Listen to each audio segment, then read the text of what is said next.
Have you ever felt like your emotions control you instead of the other way around? Like one small comment can ruin your entire day, or a single setback can send you spiraling into anxiety and doubt. What if I told you that thousands of years ago, ancient philosophers discovered a system so powerful that it could teach you to remain calm in chaos, confident in uncertainty, and unshakable in the face of adversity? Today, I'm going to share with you the most profound principles of Stoic philosophy that will teach you how to master your emotions in any situation.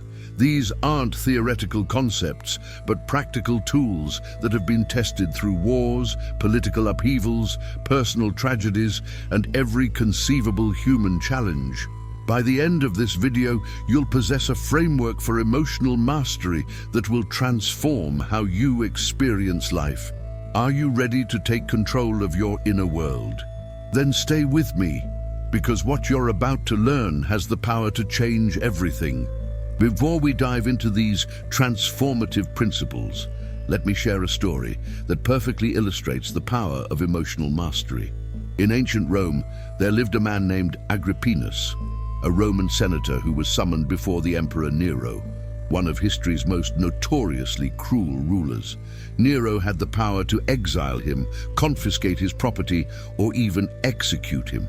As Agrippinus prepared to meet the emperor, his friends were consumed with anxiety on his behalf. They asked him, "Aren't you worried? Don't you understand what could happen to you?" Agrippinus calmly replied, "Why should I worry about things that are not in my control? Whether Nero exiles me or takes my property, these are external things. What truly matters is how I respond, and that is entirely within my power." When he appeared before Nero, he maintained such composure and dignity that even the emperor was impressed. Nero ultimately let him go unharmed. This story captures the essence of Stoic emotional mastery. Agrippinus understood something profound. We cannot always control what happens to us, but we can always control how we respond. His emotions didn't control him, he controlled them.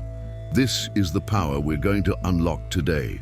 Throughout this video, I'll share principles that the ancient Stoics practiced daily, principles that allowed them to maintain inner peace regardless of external circumstances. If this is your first time on this channel, I encourage you to subscribe and like the video so I can continue creating content like this. Remember, you are stronger than you think and more capable than you imagine. Don't let the opinions and judgments of others cloud your vision of yourself. You are unique, valuable, and worthy of love and respect. You don't need anyone's approval to feel complete and satisfied. Now, let's begin this journey toward emotional mastery. Principle 1. Understand the dichotomy of control. The foundation of Stoic emotional mastery begins with a radical but liberating idea. There are things within your control and things beyond your control. Epictetus, who began his life as a slave and became one of the greatest Stoic philosophers, taught that all our emotional suffering comes from confusing these two categories. We suffer when we try to control things that are fundamentally beyond our reach, and we neglect the things that are entirely within our power. So what exactly is within your control? Your thoughts, your interpretations, your intentions, your responses, and your effort. That's it. Everything else, what other people think, say, or do, whether you succeed or fail in external terms, your health, the economy, the weather, the past, the future, all of this is outside your direct control. This might sound limiting at first, but it's actually the most empowering realization you can have.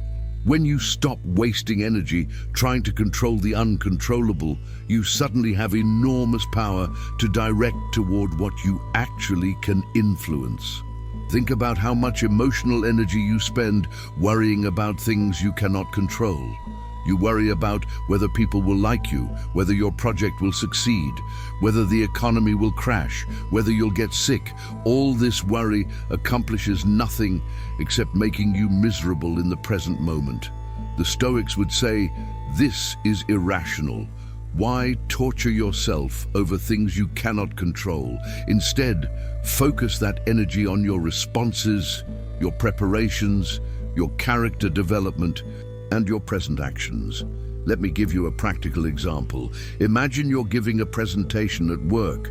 You cannot control whether your audience will be receptive, whether the technology will work perfectly, or whether your boss will be impressed. All of that is outside your control. What you can control is your preparation, your delivery, your attitude, and how you respond if things go wrong. When you shift your focus exclusively to what's in your control, anxiety dramatically decreases because you're no longer fighting battles you cannot win. This principle doesn't mean you become passive or stop trying to influence outcomes. It means you become strategic about where you invest your limited emotional and mental energy. You do everything within your power. You prepare thoroughly, you give your best effort, you act with integrity, and then you release attachment to outcomes. This is the path to emotional freedom. As Epictetus wrote, make the best use of what is in your power and take the rest as it happens. Start practicing this today. When you feel anxious or upset, pause and ask yourself, what part of this situation is actually within my control? Then direct all your attention there and let the rest go. Principle 2. Separate facts from interpretations. One of the most powerful Stoic insights is that events themselves are neutral. It's our judgments and interpretations that create our emotional responses. Marcus Aurelius wrote, "If you are distressed by anything external, the pain is not due to the thing itself, but to your estimate of it, and this you have the power to revoke at any moment." This is revolutionary because it means you have far more control over your emotional experience than you might realize.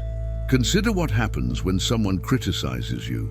The fact is, someone spoke certain words. That's neutral data. But immediately, you add interpretation. You might think, they don't respect me. I'm not good enough.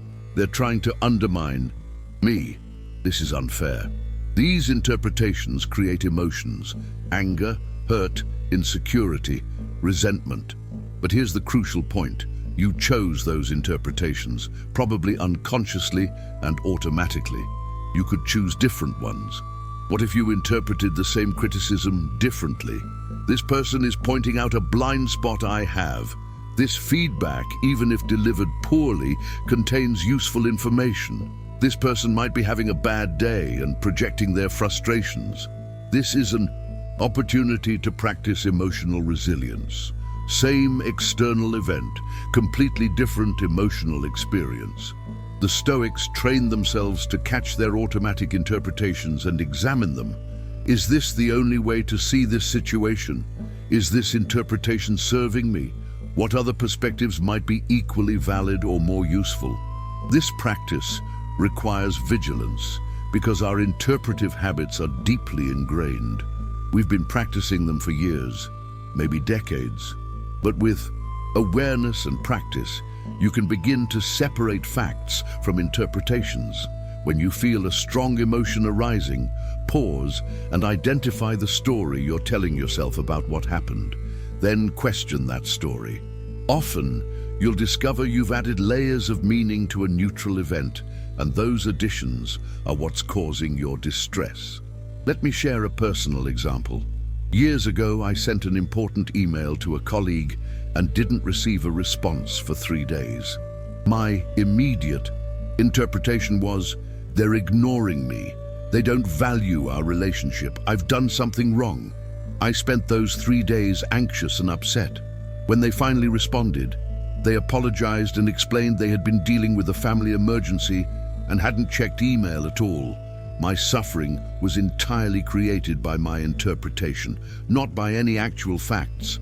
Now, when I notice myself creating interpretative stories, I pause and ask, what do I actually know to be true?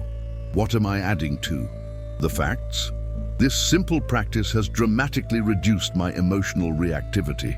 The Stoics would say that we should strive to see things as they are, not as we fear they are or wish they were. This clear seeing is the foundation of emotional wisdom. As Epictetus taught, it's not what happens to you, but how you react to it that matters. Your reactions are built on interpretations, and interpretations are within your control. Principle 3. Practice negative visualization. This Stoic technique might seem counterintuitive, but it's remarkably effective for building emotional resilience and gratitude. The practice, called premeditatio malorum, or negative visualization, involves regularly imagining that things you value could be lost. The Stoics would contemplate losing their health, wealth, relationships, or even their lives. This wasn't an exercise in pessimism or anxiety. It was strategic preparation for maintaining emotional stability when difficulties arise. Why is this powerful? Because most emotional devastation comes from being psychologically unprepared for loss or change. We become comfortable. We take things for granted. We unconsciously assume our current circumstances will continue indefinitely. Then, when something shifts, we lose a job, a relationship ends, our health declines, we're shattered. Negative visualization builds a buffer against this shock through mental rehearsal. The practice creates two profound benefits. First, it dramatically increases your appreciation and gratitude for what you currently have.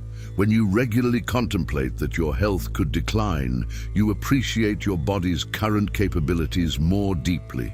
When you imagine losing someone you love, you treat them with more presence and kindness today. This isn't morbid, it's realistic. Everything is temporary. Acknowledging this truth doesn't diminish joy, it enhances it. Second, negative visualization reduces the emotional impact when difficulties actually occur. You've already mentally rehearsed this scenario. Some part of you has already been there, which significantly reduces panic and increases effective response. It's similar to how athletes visualize competition or how emergency responders train for various scenarios. When the actual event occurs, you're not encountering it for the first time psychologically. Seneca, the Roman statesman and Stoic philosopher, regularly practiced imagining exile, poverty, and death. As a result, when he actually faced exile and eventually forced suicide, he met those challenges with remarkable composure. He wrote, "The man who has anticipated the coming of troubles takes away their power when they arrive." This isn't about inviting disaster or being pessimistic. It's about being prepared so that you're not psychologically fragile. You can begin this practice gently. Once a week, spend a few minutes contemplating what you would do if you lost your job, if a key relationship ended, or if you faced a health challenge. Don't dwell in anxiety. Approach it as a planning exercise. What inner strengths would you draw on? How would you adapt? Who would you turn to for support? This mental preparation doesn't attract disaster. It simply ensures you're not completely unprepared if challenges arise. Paradoxically, this practice often leads to greater happiness in the present because you recognize the precious and temporary nature of all external things. Principle 4. Focus on the present moment. Much of our emotional suffering happens when we're mentally living in the past or future rather than the present. We ruminate about past mistakes, regrets, and grievances, or we anxiously project into an uncertain future. The Stoics emphasize that the only time we actually have is now, this present moment. Marcus Aurelius wrote, "Confine yourself to the present." This wasn't advice to ignore planning or learning from the past. It was guidance to not torture yourself by mentally abandoning the only moment where life actually happens. Think about your own experience. When are you most anxious? Usually when you're projecting into the future, imagining all the things that could go wrong. When are you most regretful or resentful? Usually when you're dwelling on past events you cannot change. Notice that in both cases, you're suffering over things that don't exist in the present moment. Your suffering is entirely mental, created by where you've directed your attention. The present moment by contrast, is usually manageable. Right now, as you engage with these ideas, are you in immediate danger? Probably not. Do you have what you need in this moment? Probably yes. When we return our attention to the present, we often discover that things are actually okay right now. The crisis exists in our thoughts about the future or past, not in present reality. This doesn't mean problems don't exist.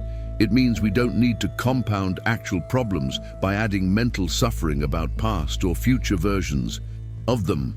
The Stoic practice of present moment focus is similar to mindfulness meditation, which has gained popularity in recent years for good reason.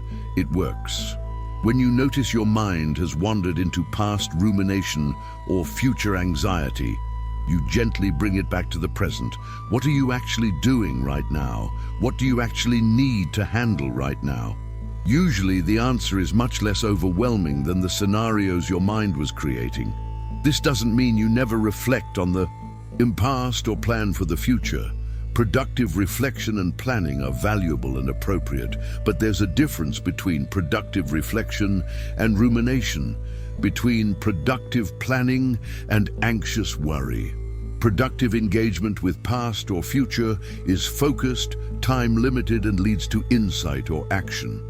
Rumination and worry are repetitive, unproductive, and create suffering without solutions. Practice returning to the present moment throughout your day. When you notice anxiety rising, ask yourself, what am I worried about? Often you'll discover you're projecting into a future scenario. Then ask, what do I need to handle right now in this actual moment? Usually, the answer brings relief, because the present moment is almost always more manageable than the stories we tell ourselves about the future. As Marcus Aurelius reminded himself, you have power over your mind, not outside events. Realize this, and you will find strength. Principle 5. View obstacles as opportunities. Perhaps no Stoic principle is more famously expressed than this one from Marcus Aurelius. The impediment to action advances action. What stands in the way becomes the way. This is a complete reframing of how we typically view obstacles. Instead of seeing difficulties as things that prevent us from living well, the Stoics saw them as the very material through which we build character and demonstrate virtue. Think about it from this perspective. If you want to develop patience, you need situations that test your patience. If you want to build courage, you need circumstances that require courage. If you want to practice forgiveness, you need occasions where forgiveness is difficult. Obstacles aren't interruptions to your growth. They're the curriculum. Every challenge you face is an opportunity to practice Stoic virtues and develop the qualities you admire. This reframing is psychologically powerful because it shifts you from a victim mindset to a growth mindset. When something difficult happens, instead of asking, why is this happening to me? You ask, what is this here to teach me? How can I use this to become stronger? The external situation might be the same, but your relationship to it, and therefore your emotional experience of it, is completely different. Consider two people who both get laid off from their jobs. One person sees it as a catastrophic failure, evidence that they're not good enough, a disaster that's ruined their life. They become depressed and bitter. The other person sees it as an unexpected opportunity to pursue a career they'd been too comfortable to change. A chance to develop resilience and resourcefulness, a challenge that will make them stronger. They feel anxious, but also energized and focused. Same external event, radically different emotional and practical outcomes. The Stoics weren't naive about difficulties. They didn't pretend that losses, setbacks, and suffering aren't painful. But they recognized that since difficulties are inevitable parts of life, we might as well extract value from them. We might as well ask, given that this has happened, how can I respond in a way that develops my character and moves me forward? This is the essence of what modern psychologists call post-traumatic growth. The discovery that challenges often lead to greater wisdom, compassion, and strength. Start practicing this reframe today. When you encounter an obstacle, a difficult person, a setback, a disappointment, immediately ask yourself, what virtue is this situation calling me to practice? What strength am I being invited to develop? If someone treats you rudely, it's an opportunity to practice patience and compassion. If a project fails, it's an opportunity to practice resilience and learning from failure. If you face rejection, it's an opportunity to practice emotional regulation and perseverance. Every single difficulty becomes valuable when you view it as training. The obstacle truly does become the way. Principle 6. Practice voluntary discomfort. The ancient Stoics didn't just think about hardship, they actively practiced it. They would periodically engage in voluntary discomfort to build resilience and reduce their dependence on external comforts. Seneca would sleep on a hard surface and eat simple food for a few days each month. Cato would walk through Rome in unusual clothing to practice being indifferent to others' opinions. These weren't acts of self-punishment, they were strategic training for maintaining inner strength regardless of external conditions. Why is this practice valuable? For emotional mastery. Because when we're constantly comfortable, we become emotionally fragile. We lose our tolerance for discomfort, which means any disruption to our comfort creates disproportionate distress. Then, when life inevitably presents us with involuntary discomforts, and it will, we lack the resilience to handle them effectively. Voluntary discomfort is like inoculation. You expose yourself to small doses of hardship on your own terms, building immunity so that when larger challenges arise, you're prepared. Modern life offers unprecedented comfort, which is wonderful in many ways, but it can also make us weak. When we're accustomed to perfect temperature control, unlimited food, constant entertainment, and immediate gratification, we develop very low tolerance for anything less than perfect conditions. Then, when circumstances force us into discomfort, as they inevitably do, we suffer tremendously because we lack the psychological muscles to handle it. What might voluntary discomfort look like in practice? It could be as simple as taking cold showers to build tolerance for physical discomfort and train your mind to remain calm in unpleasant situations. It could be fasting periodically to reduce your dependency on constant food availability and to appreciate meals more deeply. It could be choosing to walk or bike instead of driving when possible, or deliberately setting your thermostat a bit cooler or warmer than perfect comfort. Beyond physical practices, voluntary discomfort can include social and psychological challenges. This might mean initiating a difficult conversation you've been avoiding, speaking up in a meeting when you usually stay quiet, or deliberately doing something that scares you. Each time you voluntarily step into discomfort and discover that you can handle it, you expand your comfort zone and reduce the power that discomfort has over you. The key insight is that emotional strength doesn't come from avoiding discomfort. It comes from facing it and discovering your capacity to handle it. When you practice voluntary discomfort on your own terms, you're far better prepared for the involuntary discomforts that life will present.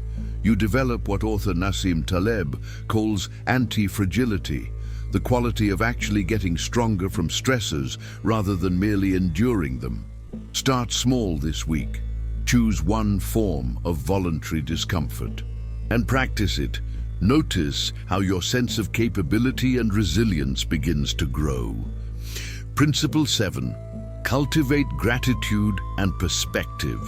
While the Stoics are often associated with accepting hardship, they were equally committed to practicing gratitude and maintaining perspective. Marcus Aurelius began each day by reminding himself of the people and circumstances for which he was grateful. This wasn't naive positivity.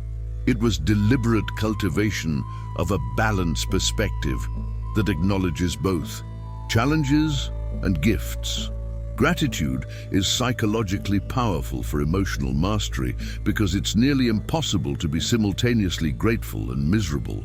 When you genuinely connect with appreciation for what you have, negative emotions like resentment, envy, and anxiety naturally diminish. Gratitude doesn't deny problems. It simply ensures that problems don't eclipse awareness of everything that's going right. This balance is crucial for maintaining emotional equilibrium. The Stoics also practiced what we might call the view from above, mentally zooming out to see their problems in cosmic perspective.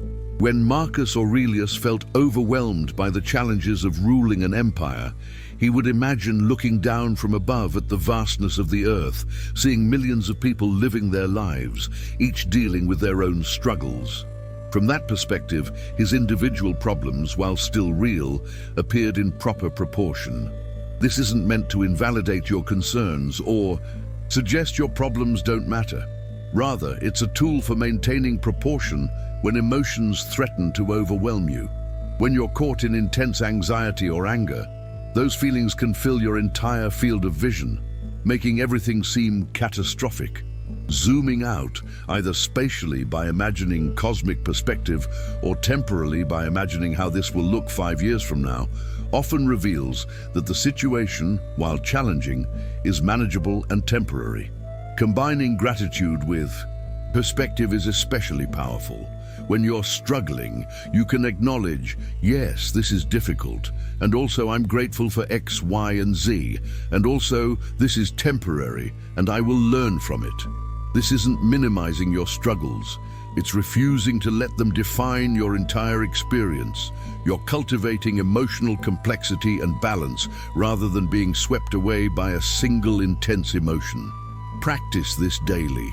Each morning, identify 3 things you're grateful for. Make them specific, not just my family, but the conversation I had with my daughter last night, where she really opened up to me. Throughout the day, when you notice negative emotions intensifying, pause and practice the view from above. Will this matter a year from now? 5 years? How might you look back on this as a learning experience? This practice doesn't eliminate problems, but it prevents them from overwhelming your entire emotional landscape. Principle 8. Accept what you cannot change. This principle, closely related to the dichotomy of control, deserves its own emphasis because it's so challenging and so essential for emotional mastery. Much of our suffering comes from fighting against reality, wishing things were different, resenting what has already happened.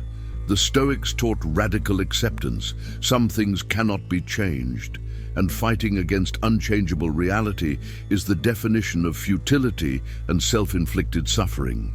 This doesn't mean you become passive or stop trying to improve your circumstances. It means you distinguish between what can still be changed and what cannot. You cannot change the past. It's done. Fighting against past events through rumination, resentment, or regret accomplishes nothing except making you miserable in the present. You also cannot change certain present realities. You cannot change other people. You cannot change certain aspects of your situation, at least not immediately. Acceptance means acknowledging these realities without resistance. There's a profound emotional relief that comes with genuine acceptance.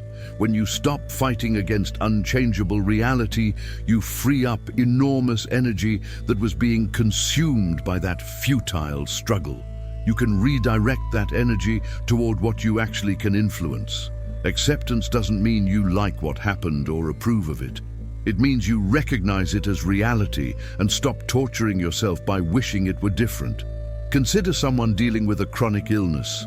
They have 2 choices. They can spend their energy fighting against the reality of their diagnosis, resenting their situation, asking, "Why me?" and making themselves miserable. Or they can accept the reality of their diagnosis and direct their energy toward managing it as effectively as possible, finding meaning despite it, and focusing on what they still can control. The illness is the same in both scenarios, but the emotional experience and quality of life are radically different. The Stoics had a practice for cultivating acceptance. When faced with a difficult situation, they would remind themselves, this is what happened. This is reality. No amount of wishing will change it. Now, given this reality, what is the best way forward? This simple practice cuts through so much unnecessary suffering. It doesn't make painful situations painless, but it eliminates the additional layer of suffering we create through resistance. There's a famous Stoic prayer, later adapted into the Serenity prayer, that captures this principle perfectly. Grant me the serenity to accept the things I cannot change, the courage to change the things I can, and the wisdom to know the difference. Practice discernment. When you're upset, ask yourself, can I change this? If yes, what action can I take? If no, can I accept it and focus my energy elsewhere? This practice alone can transform your emotional life. Principle 9. Remember your mortality. The Stoics regularly practiced memento mori. Remember that you will die.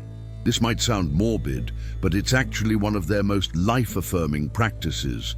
Remembering that your time is limited creates urgency, clarity, and gratitude.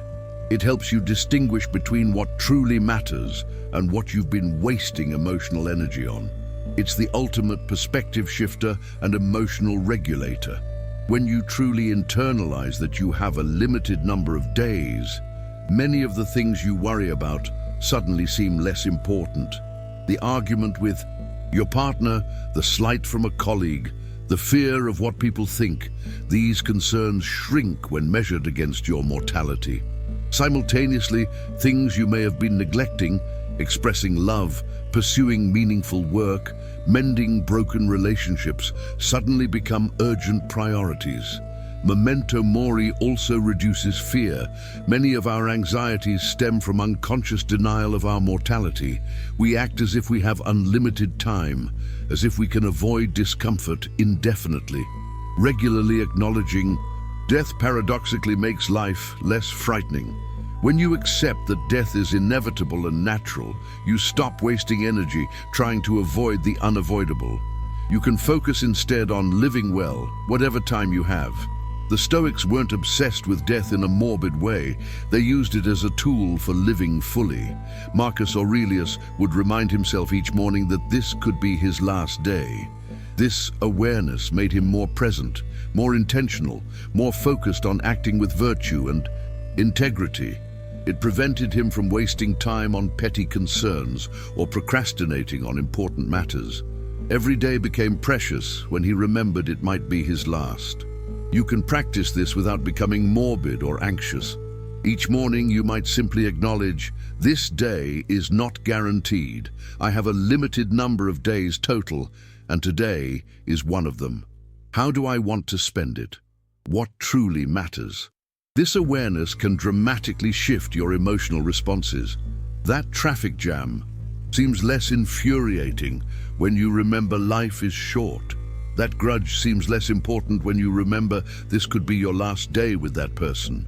That fear of taking a risk seems less significant than the regret of never trying.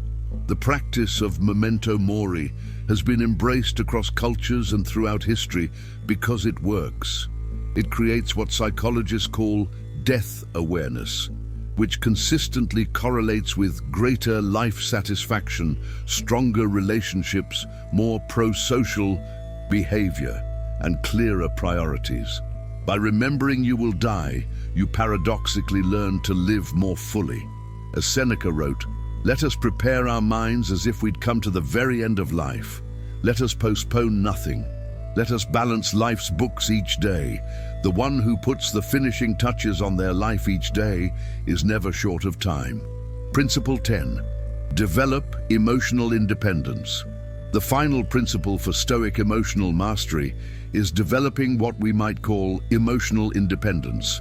The quality of having your peace of mind determined by your own character and choices rather than external circumstances or other people's opinions.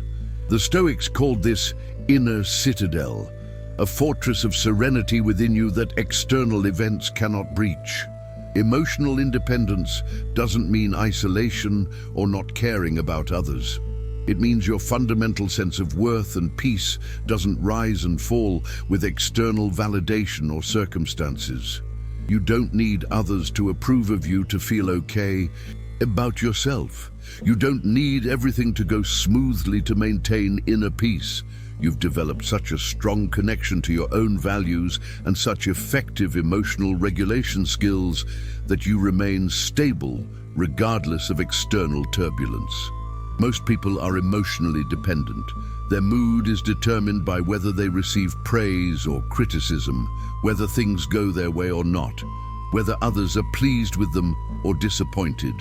They're on an exhausting emotional roller coaster at the mercy of circumstances they cannot control. The Stoics saw this as a form of slavery, being enslaved to externals, to fortune, to others' opinions. Emotional independence is built on all the other principles we've discussed. When you distinguish what you can control from what you cannot, you stop outsourcing your peace to external factors. When you separate facts from interpretations, you recognize that it's your thoughts creating your emotions, which means you have power over them. When you accept what you cannot change, you stop suffering over unchangeable realities. All of these practices build toward independence from external circumstances.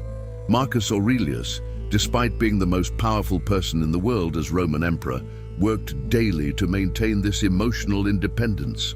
He would remind himself that true good and evil reside only in his own choices and character, not in external events.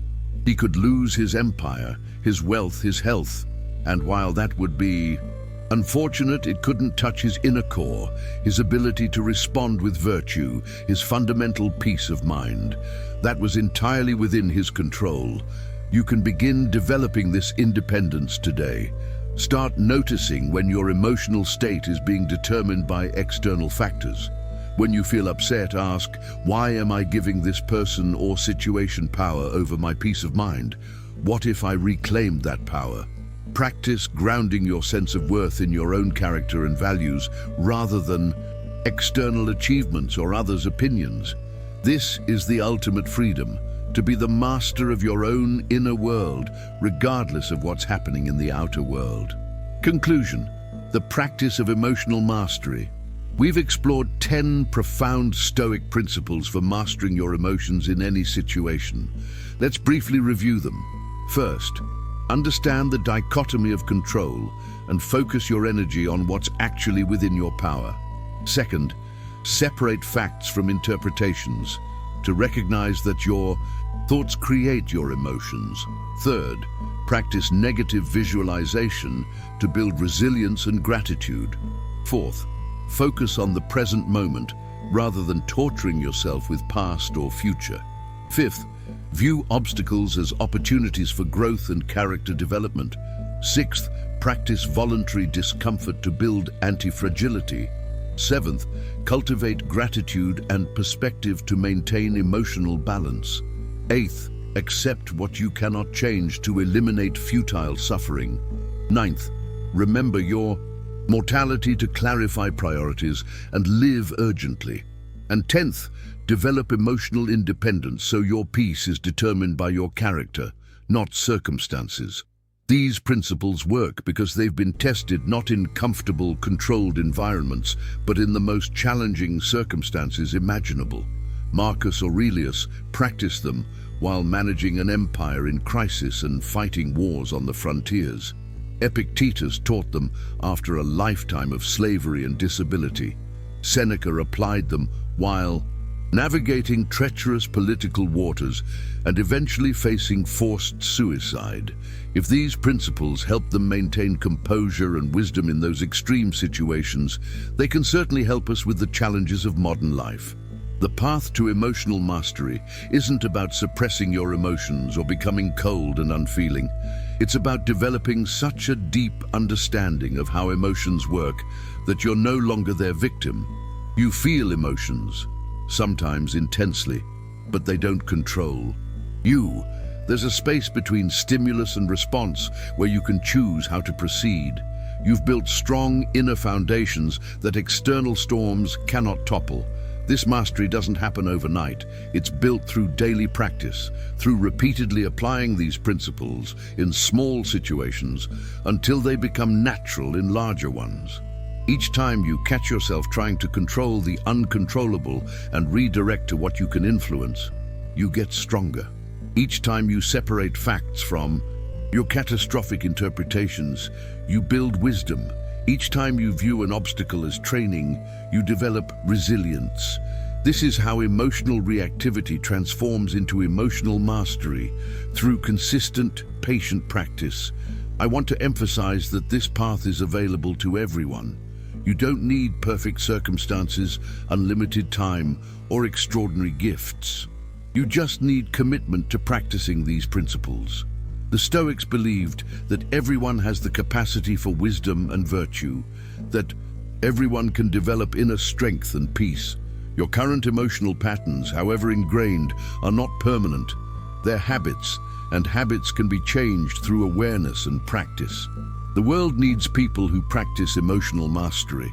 We're surrounded by reactivity, by people whose emotions control them, who spread their anxiety and anger to everyone around them. When you develop Stoic emotional mastery, you become not just more peaceful yourself, but a stabilizing presence for others. Your composure in chaos gives others permission to be calm. Your emotional regulation inspires their regulation. You become a source of strength in a world that desperately needs it. So I challenge you, choose one of these 10 principles and commit to practicing it intentionally for the next week. Maybe you'll practice the dichotomy of control, repeatedly redirecting your attention from what you can't control to what you can. Maybe you'll practice separating facts from interpretations, catching your catastrophic thoughts and questioning them. Maybe you'll practice viewing obstacles as opportunities. Whatever you choose, practice it with awareness and patience. Notice what shifts. Remember the story of Agrippinus facing the Emperor Nero. He could have spent that time in terror, in resentment, in desperate attempts to control an uncontrollable situation. Instead, he maintained his composure and dignity by focusing exclusively on what was within his power, his responses, his character, his values. That's the power these principles offer you. Not power over external events, but power over yourself, your interpretations, your responses, your inner experience. This is the only power that truly matters, and it's the only power that can never be taken from you. Thank you for joining me on this exploration of Stoic emotional mastery. If you found value in this content, please subscribe to the channel, like this video, and share it with someone who might benefit from these principles. Leave a comment sharing which principle resonated most with you or how you plan to practice these teachings. Remember, you have far more control over your emotional experience than your current patterns might suggest. The only question is whether you'll do the work to develop that control. Now go forth and practice. Master your emotions and transform your life.